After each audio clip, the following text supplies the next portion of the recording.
And good evening to you all.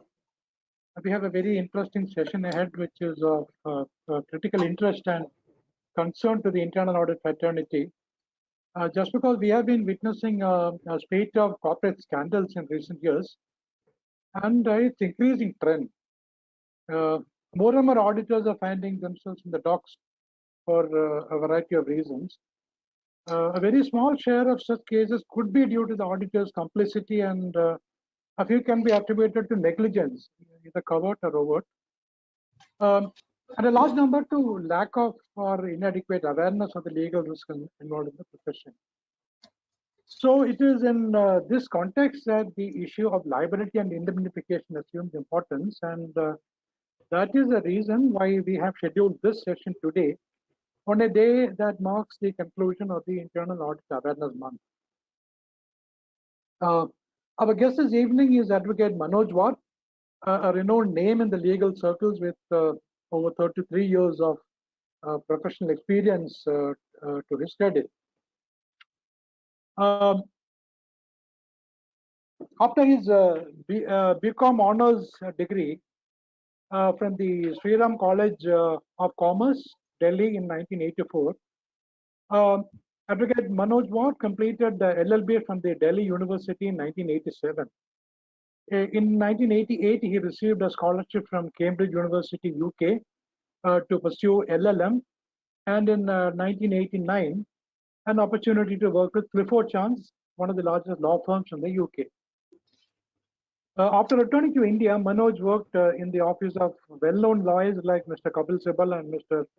Toli Saratji, a former Attorney General of India, and who sadly left us all a month ago. In 1996, Manoj qualified as an advocate on record of the Supreme Court. While in Delhi, Manoj has handled legal disputes in all the major courts and tribunals, like the Supreme Court, High Court, the Civil Court, and the Company Law Board, which is now the NCLT, and several other statutory bodies. Since 2000, he heads the Pune office of his law firm J.S. Wad and Company, practice in a wide range of areas that include gap analysis for labor and employment law compliance, then providing infrastructure-related legal support for establishment of businesses across India, professional assistance for a large number of domestic and international contracts, including directors and officers' indemnity contracts, M&A, legal due diligence reviews, advice on contracts and company law, forensic legal audit for investigation into corporate frauds, and so on. I can go on for another half an hour, given the far-reaching variety of areas of expertise and practice, but time constraints force me to stop here. And in conversation with Manoj is Deepak Vadhavan, a name that needs no introduction. Deepak was the CEO of IIA India and is now a member of the Global Advocacy Committee of the IIA. Let me now hand over to Deepak to kickstart this interesting session. Over to you, Deepak. Thank you. Thank you, Mr. Menon. It always feels nice to be introduced by someone of your stature, a former head of internal audit at the multilateral agency ICRISAT, and with decades in different UN agencies. Thank you. This is Deepak Vadhavan, and I'm in conversation with Manoj Wad, a senior lawyer practicing in the Supreme Court. I extend a warm welcome to you, Manoj, on behalf of myself, the Board of Governors of the IIA India Hyderabad Chapter, members and invitees present today. Welcome, Manoj. Thank you, Deepak. Thank you all for inviting me here today. You know, Manoj, I've been going through the timelines of your career journey, and Mr. Menon has just brought out some aspects. And I also find it interesting that after decades of Supreme Court level litigation and corporate law practice, you have chosen to do directors and officers indemnification advisory services as a focus area. It's relatively early days for this, and you are very well settled in the profession. You can't get better than going to the Supreme Court. So I'm curious as to what motivated you to take this pioneering step of advisory services. Yeah, so Deepak, thank you for asking this question because a little bit of background is important. I think it was a few years ago that I heard a small interview of Mukesh Ambani, who said that his professor in college asked him that if you want to be an entrepreneur, you have to ask yourself the question, what is the problem that is you want to solve? So the difference between an employee and an entrepreneur, without meaning any disrespect to anybody, is the entrepreneur will think about what is the problem that exists and how can I solve it. So as you know, after having done more than about 100 cases in the company law board, I realized one thing, that whether it is the director who is initiating the legal action or whether it is the company or someone else, it is always the director, the CXO level management, and many times the auditors who are on the line. Because a company is a corporate legal entity, it is not made of flesh and blood. And that set me thinking, what are the problems that these three categories face and how I can go about trying to solve it. Now, first of all, let me make it very clear. The directors and officers indemnity agreement is not my brainchild. It is a very well-known contract in Europe and in North America. However, in India, the awareness is next to nothing. So I thought that perhaps this was the right time. 3 years ago, I thought about it. And I thought it perhaps is the right time to introduce this concept because of two very important reasons. One is a purely legal reason. The other is a socio-economical reason. So let's start with the legal reason first. The legal reason is the number of laws that are going to be applicable to companies functioning and as well as to directors, internal auditors, and the CXO level management is going to increase. This is in keeping with the global standards of corporate governance, and the governments want to keep in line with what's happening in the world. So with the increased number of laws applicable to these three categories, that is directors, CXO level management people, and auditors, the vulnerability of these three categories has increased. So that's one thing. A live example of this, about which I will, time permitting, I would like to elaborate later on, is the law of PMLA, the Prevention of Money Laundering Act, which was actually introduced in 2002. But now successive governments have started using it more and more. And I see from my legal research that the number of cases after 2015, so 2015, 2016, 2017, and 18, in these 4 years, the number of cases has increased because the governments have realized that by use of this law, you can, the scope of the legal net, as it were, to catch the wrongdoers very broadly increases, and I will come to the reasons why. PMLA is for want of a better word, a very, very severe law. I wouldn't call it a draconian, but it is very severe. And also, the dangerous part about the PMLA is that it has the reach outside India also. So if you are holding a product of crime which is outside India, you are liable no matter what role you are playing with the company. So that's one. The socio-economic reason which I have observed, and I'm sure you will agree, is that in the last 15 years, the way I see the corporate India growing, there are a lot of startups and a lot of small companies which have come up, where there is a combination of young first generation entrepreneurs which sits on the board as board of directors, and these board of directors, these directors, they come from some specific geographical areas of the country.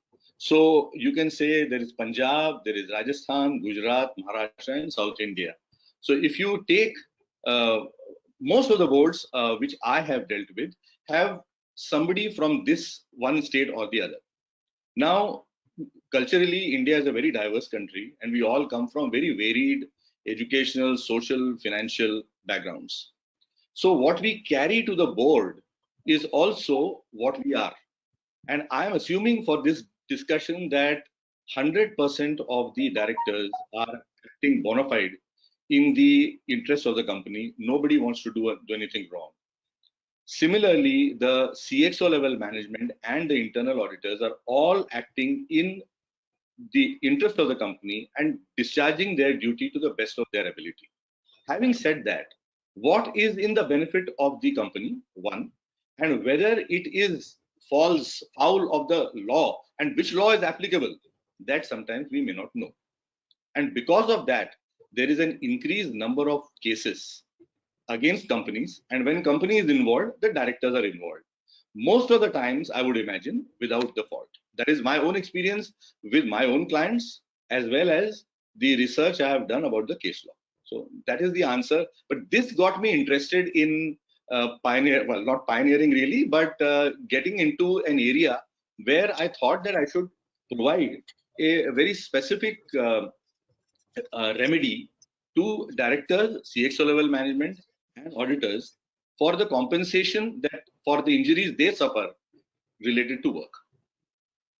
Oh, that's very interesting. You helped us think through about how we look at our risks as internal auditors in this nowadays it's fraud-prone environment, and there is so much of management fraud happening. Also, there is this volatile, like you said, uncertain, ambiguous, environment. So, as internal auditors and other assurance providers, that got us to think a little bit as to how do we stand in terms of our liability, insurance, and indemnity.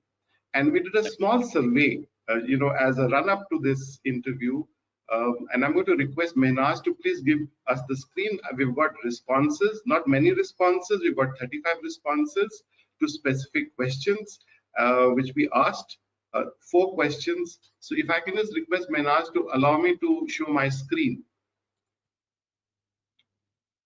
Yes, sir. I have given you the access, sir. Thank you. Thank you. I got it. So I think you can see my screen now. Can you see my screen, Manoj? Yes, I can. Oh, yes, great. So this is a result of a SNAP survey on internal auditor insurance and indemnity. We carried out this online survey and we got 35 respondents. And the first question, of course, was that, are you aware of the, oh, I'm sorry, this has just gone out. Yeah, just give me a moment. Are you aware of the requirements of non-compliance of laws and regulations in the revised ICAI Code of Ethics? Basically, there is this international ethics standards board for accountants globally, which has got now requirements of accountants to essentially look at non-compliance of laws and regulations, and most of the major professional institutes have incorporated it in their code of ethics. In 2020 revision, the Institute of Chartered Accountants of India have incorporated the NOC-LAR requirements in our code of ethics too. And a majority of internal auditors today, their origins are from professional accountants, and especially from ICAI. So in addition to whatever liabilities we have under the various laws, we are also required to follow the code of ethics, ICAI code of ethics, most of us. And it is in line with what is expected of a professional accountant to have a sense of duty of public interest. So if there is non-compliance of laws and regulations, we are supposed to be looking and dealing with it as per the code of ethics. Now, out of the 35 respondents, 65% said that they were not aware of the NOC-LAR. That's a very large percentage, although it's a small sample size, but 65% are not aware of this requirement of the code of ethics. So that was our first observation. The second is, today, of course, everyone has a directors and officers insurance policy. in their companies or they're aware of it. But is there one in the internal auditor's favor? 71% of the 35 responses said no, and 28% said yes, the employer has taken it out for them. So again, it's a very large percentage who do not have insurance policies. Then the third aspect was, is there an indemnity agreement in your favor as internal auditors where the company will indemnify you in case of any issues as going to courts, if there's a management fraud and you are not in the wrong? So would you be indemnified? Out of which 77% said no, they don't have an agreement like that. 14% said yes, we have an agreement, but it is and it is well articulated. But 8% of the one said that it's a general in nature, the agreement, and loosely worded. Yes. So again, 77% do not have an indemnity agreement. 71% do not have a D&O insurance policy in their favor, and 65% do not know this very important code of ethics regarding NOC-LAR. Then we asked, what is your perception of personal safety while executing your role? So on a scale of 1 to 5, 5 being the highest concern level for personal safety, we found that 9% had, 7% had the highest concern, 14% had very high concern. Roughly only, I would say 23% had concern level 1 and 2. So again, over 75% had very high concern about their personal safety. Now, Manoj, in this, although the sample size is limited, but it does show a trend of replies. Absolutely. So I wanted your views actually. What acts the employer can do by themselves or the regulatory authorities require them to do to improve safety for internal auditors and assurance providers, so that any reasonable person in that role can feel free from concerns regarding legal repercussions or encumbrances and can perform their work and in an independent and objective manner in this volatile, uncertain, ambiguous, complex, and fraud-prone environment. Your views, please, Manoj. So Deepak, I would request you to keep this screen, the questions that you have put, because I might request you to shuffle back and forth because my answers are, this is beautiful. I think these questions are very articulate and very incisive, and never mind the sample size. These are very, very important factors which I wanted to discuss in any case, but you have very nicely put them in perspective. So let me start with so first of all, what is the basis of D&O, that is Directors and Officers Indemnity Agreement? Now it is called the Directors and Officers Indemnity Agreement, but the way I have drafted this agreement for my clients, it can very easily be adapted to cover the risks of the internal auditors or auditors very easily. Okay, what is the basis? The basis is this. Look at a typical manufacturing company where there are blue-collared workmen and then there are white-collared executives and directors. So the day a blue-collar workman joins a manufacturing company and starts working, he is covered by a law which compulsorily makes the company compensate him for the injuries he suffers related to work. Now, for a blue-collar workman who works on a shop floor with his hands or sometimes his legs, the injuries suffered are cuts and burns, then there is amputation of hands or feet, or there is death. Now, for these injuries, depending on the number of years that he is employed with the company, there is a proper tariff and he is paid a substantial sum as compensation for the injuries that he may suffer. Shift to now the top two echelons and include in that the third echelon of the internal auditors. These three who would be called the white collar people, the white collar top echelons and advisors to the company. There is no law in India which compensates these three categories of people for the injuries they suffer at work. Now, somebody will say, what injuries do they suffer at work? I will tell you, all you have to do is you have to take out any business newspaper of the last 3 years, and you'll know exactly what I mean. Let us take Chanda Kocher's example. Having risen to that level, she was dismissed very, very summarily. Now, what are the injuries that directors, CXO level management, and auditors have been facing and will face more in future? First of all, anything goes wrong, they are the ones who are summoned, and I'm strictly speaking about the criminal action right now.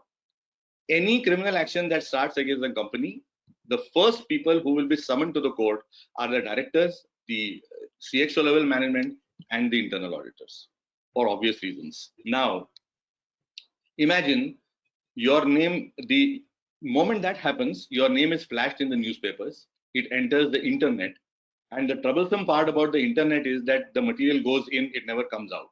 So nobody is interested in reporting that such and such an auditor was prosecuted, but he has been found to be innocent of the charges. Nobody is interested in reporting that. Everybody is only interested in reporting who got prosecuted, who got jailed, who got fined. So there is loss of reputation. Third, sometimes, and I'm not saying the managements do it deliberately, this happens, it is very easy to blame the internal auditor, and therefore he or she gets blamed, the firm gets blamed. In the Tech Mahindra case, there were 3 PricewaterhouseCoopers auditors who were sent to jail. There is another case decided by SEBI in 2018, the RICO case, where the SEBI has sentenced the internal auditor once again. Now, apart from this, there are fines and there is imprisonment. So all this put together, there is tremendous amount of mental trauma that these 3 categories of people also suffer, are suffering and will suffer more. And yet, there is no law in India which, unlike for a blue-collar workman, even tries to compensate or recognizes these injuries as work-related injuries and compensates them. Now, why am I saying that these 3 categories of people need to be compensated by the company? The logic is very simple, that the board of directors and the CXO level management people are working for 10 to 12 hours for the company. They are not doing their own work. Similarly, the internal auditor is using all his skills and hard work in the benefit of the company. Therefore, if there is any criminal litigation involving the company, and because of which the board of directors, the management, and the auditors get embroiled in such criminal litigation, it is the duty of the company to make sure that these 3 people are compensated for all the sufferings that they go through, which I have just named. Now, this is a well-known concept in Europe and in North America. Directors and well-known audit firms demand it as a matter of right before they start the work with the company. That if you want us as a director, if you want me as a senior manager, if you want me as an auditor, please cover me by a D&O indemnity agreement, which is an agreement between the individual auditor or the director and the company. It has nothing to do with D&O insurance. So having made this concept clear about what is a D&O agreement, D&O agreement is an agreement or a contract between the one individual who is acting for the company in the capacity of the director or manager or internal auditor and the company itself. And it's a far broader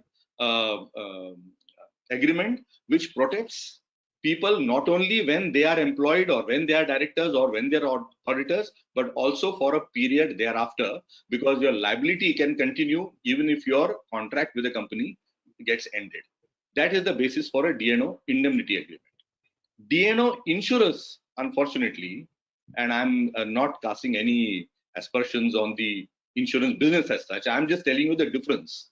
D&O insurance is a contract between the insurance company and the company where you are a director, manager, or an internal auditor. And you are not a party to that insurance contract. And I have reviewed all the major insurance policies in the market going on just now. And after that, I'm making this statement that you are not a party. You are covered as a beneficiary. Internal auditors are not, because they are the D&O insurance relates to employees. Most of them relate to only employees. If you are an outside consultant and internal auditor, unless you are an employee, you are not covered.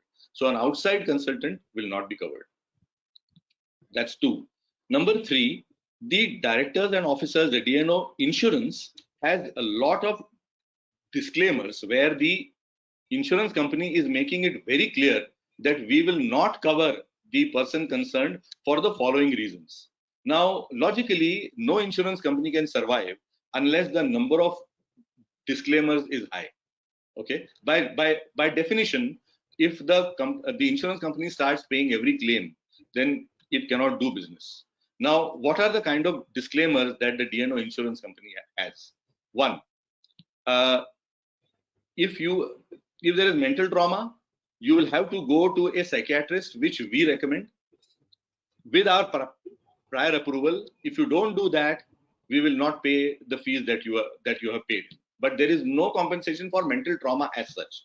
Number 2, we will not pay for litigation expenses unless you go to a lawyer that we choose for you, and we will decide whether to compromise the case or not. So you don't have a choice of a lawyer that you need. Now we know that in today's world there are specialist lawyers, and the position at which the director, the senior management, or the auditor is working, the choice should be given to these people to decide which lawyer they want to go to. But no insurance company allows that. Third, if there is prior litigation, that means before you join, we will not cover you. But the point is that the effect of that litigation can visit you even after you join in any of these capacities. Fourthly, most importantly, no insurance company is willing to cover you after your contract with the company comes to an end. So if you're no longer a director, they will not cover you. If you're no longer a senior management, they will not cover you. And if you're no longer an auditor, they will not cover you. Whereas your liability continues. Okay. So like this, there are disclaimers. DNO insurance is a financial cushioning for the company. It is not a matter of comfort for the individual. And lastly, I'm very sad to say that the cases that I have seen is that it all depends on the individual's relationship with the board of directors, because they are finally the people who will make a decision whether to extend the benefit of the DNO insurance to you or not. And God forbid, if you have rubbed the board of directors on the wrong side for any reason, there is a very strong possibility, and this has happened in front of me, that you will not get the benefit of the insurance. So that now, Deepak, if you could go back to your first slide about the non-compliance. Yes. Now, this is a very, very important issue. The directors and officers indemnity agreement, which I draft, has only 2 exceptions.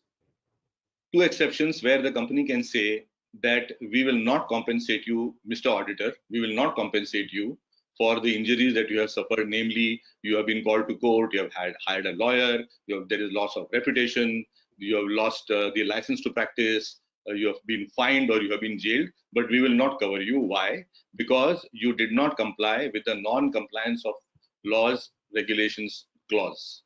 If you have breached the code of ethics that the professional body like the ICAI has mandated for you, that you have to follow this code of ethics, then the company is fully within its rights to say that we will not compensate you. So this clause becomes fundamentally important to all my auditor friends who are listening to me. Okay, that's one. Second clause, the second exception to my DNO agreement is that if you have done something which is so patently illegal that you don't need to be a lawyer to understand that. So hit and run, bribery of a police, of a government officer, anything that can be traced to you, which everybody knows is wrong, and you have done it, then the company will be fully within its rights to deny you. But for these 2 exceptions, my DNO agreement, indemnity agreement, covers all other instances regardless. So that becomes very, very important.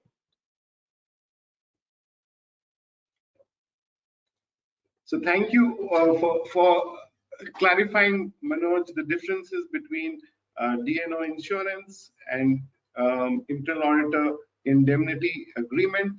Very useful. And for those viewers who have signed in just now, we are in conversation having an audit chat with Manoj Wad, Supreme Court lawyer, on the issue of internal auditor liability, insurance, and indemnity. This is part of the IIA Hyderabad-MPW Internal Audit Dialogue series for educational and general awareness purposes only. I'd like to mention at this point that in case you wish to act on any thoughts arising of the discussion, do take professional legal opinion before acting. We disclaim any responsibility. And going forward, please roll in your questions in the chat box, which we will take up from time to time. And now, Manoj, this is really serious stuff. But before that, tell us, how did you go to, how was your initial education, and especially your full scholarship to Cambridge, and how was the experience working there in a global environment? Right. Going to Cambridge was a life-changing experience, because you realize that even though I was one of the top 5 in my class when I was doing my LLB, it didn't mean much, because when I went to Cambridge, I realized that there were 110 of us who were all in the top 5 from the class. So you rub shoulders with the brightest in the world. There are students from probably 57 to 60 countries. You learn a lot about the legal education that is imparted in the US as compared to the UK, and then again in India. There is a tremendous work ethic.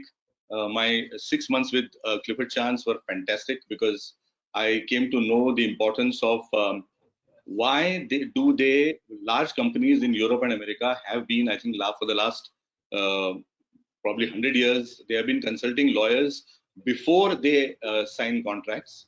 When I, on the lighter side, when I joined the profession, I was still in the generation of lawyers who became litigation lawyers. So everybody, all my friends used to say, "Ki ab tu court mein jaake ladega." So the point is that the image of a lawyer, that he only stands up in the courts and fights, that is a very outdated image. For the last 22 years that I've been in Pune after I moved from Delhi, I have consciously reduced my litigation practice to something very specific, and where I think it needs very special kinds of skills. But I have concentrated more on the corporate, so drafting and debating of contracts, due diligence reviews, acquisitions and mergers, giving opinions on complicated legal issues. Of late, I've also started doing investigations, because a lot of multinationals which are in Maharashtra, they sometimes like an independent lawyer to inquire into the misdeeds of a particular employee. It can be the managing director, it can be somebody subordinate to him, anything. I bring a sense of impartiality and fairness to the inquiry. My father was a judge of the High Court of Delhi from 79 till 92, and my father-in-law was a judge of the Supreme Court. So I have to protect two names. I work with the work ethics of which will suit that, and I think that has got me a lot of confidence from my foreign clients, who understand that I also believe that you don't need to bribe government officers in order to get the work done. So it has stood me in very good stead, and yeah, I'm happy that I am. Well, Manoj, you laid it out very clearly that there is no protection if you do not follow your professional institute's code of ethics. And also, another aspect which is always in everyone's mind is that how do you differentiate what would, the difference between negligence and connivance can be a matter of interpretation in a gray area. Now, during an investigation on a large management fraud, a common question is, where was the internal auditor? After all, he or she is supposed to be reviewing and giving assurance on risks and related controls on a continuous basis. And for someone with that role, who's a trained, diligent professional and with experience, how could such an important risk be missed out? This could lead to a suspicion of the internal auditor's role as connivance and at least merits an examination. Do you think this is a legitimate suspicion? And how do you actually protect yourself when you are not really conniving? Right. So Deepak, I think that it's a very, very legitimate suspicion. And I'm not saying this as just my opinion as an individual. I happen to mention the RICO case in just a couple of minutes ago. The RICO case is a case decided by SEBI in 2018. I will not go into the details of the case, but there the court has made exactly these observations. That how can we believe that the internal auditor did not know about what was the scale of fraud that was happening? So yes, I would like to state very specifically here that in these three categories, that is the directors, the senior management, and the auditors, the position of the auditors perhaps is the most precarious one, because negligence is something that the auditor can get away with because there is no law which punishes an auditor for negligence. But the million-dollar question is, which court will believe that the auditor is simply guilty of negligence and not connivance? So, to convince the court, because the case law doesn't support that. So, the court is most likely to believe that without the connivance of the auditor, the management would not have done it. However wrong it may be, but that is the presumption, and the court has actually articulated such a presumption. So, the auditors have to be extremely careful. Even if at the cost of losing a client, the whistle has to be blown. The other now, so the connivance. Now, let me tell you, in the 2013 Companies Act, there is a section 447, which I think is a very, very dangerous section, and those of my the listeners who have at hand the Companies Act can please turn to section 447. Yes. Now, please understand that section 447 has been enforced from 2013. So prior to that, this section was not there. What does it say? It says, without prejudice to any liability, including repayment of any debt under this act or any other law for the time being in force, any person who is found to be guilty of fraud shall be punishable with imprisonment for the term which shall not be less than 6 months, but which may extend up to 10 years, and shall also be liable to fine which shall not be less than the amount involved in the fraud, but which may extend to 3 times the amount involved in the fraud. Now, the next line is very important. Provided that where the fraud in question involves public interest, you just mentioned that. When it involves public interest, the term of the imprisonment shall not be less than 3 years. 3 years minimum imprisonment. Now, the same section goes on to define fraud, and that this is an interesting definition. Fraud in relation to the affairs of the company or any body corporate includes any act or omission, concealment of any fact or abuse of position committed by any person or any other person with a connivance in any manner, with intent to deceive, to gain undue advantage from, or to injure the interests of the company or its shareholders or its creditors or any other person, whether or not there is any wrongful gain or wrongful loss. Now, you can see that what fraud covers is connivance. It does not cover negligence. So as I said, negligence by per se is not punishable. But then again, which court is going to believe that the internal auditor, who has access to all the accounts and all the financial statements, who helps make the financial statements, would not have known this? Now, section 448 is specifically relates to financial statements. It says, save as otherwise provided in this act, if in any return, report, certificate, financial statement, prospectus, statement, or other document required by or for the purpose of any of the provisions of this act or the rules made thereunder, any person makes a statement which is false in any material particulars, knowing it to be false, or which omits any material fact, knowing it to be material, he shall be liable under section 447. That means minimum sentence 6 months, sometimes 3 years. Now, to make matters worse, and I'm not trying to scare anybody, I'm just telling you the truth as it is that the Prevention of Money Laundering Act in the schedule has now added section 447 of the Companies Act, which means that the moment you are found guilty of section 447 of the Companies Act, you can lose your license to practice, you can be removed as an auditor, which is all very well, but you can be convicted, jailed, and the product of the crime can be attached. It is very difficult to get bail if the Prevention of Money Laundering Act is applied to you. So here we are. The position of the auditor is far more precarious because of this.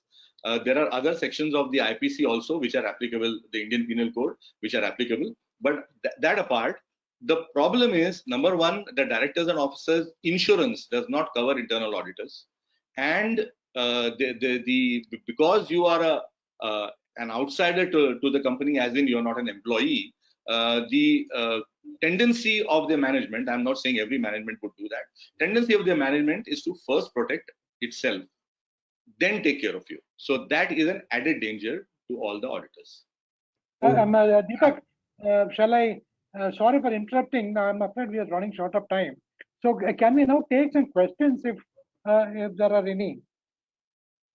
Okay, I just want to, sure, Mr. Menon, I just want to add one aspect, Manoj, to what you were saying, that technical literature, technical professional literature always mentions about the best protection for an internal auditor is to exercise due to exercise competency and exercise due professional care. It's part of our principles of code of ethics. So exercising competency and due professional care, and that is our best defense. And we must have documentation to show it. However, in a typical scenario in an organization where a large management fraud has been uncovered or is under investigation, there would be significant stress and maybe even a divided board. Over here, what are the implications for officers in these situations and the internal auditor? What is the life situation, and how can the indemnity agreement protect us, especially after the internal auditor has left and has no connection with the company? He seems to be at the mercy of his past employers. We want to work fairly, but we also want to be protected. So how do we do it through an indemnity agreement? So we are running short of time. I'll answer this question very quickly in one sentence. Nobody can avoid being summoned to court. Please understand that. There is no agreement which can stop anybody, any court, from summoning you.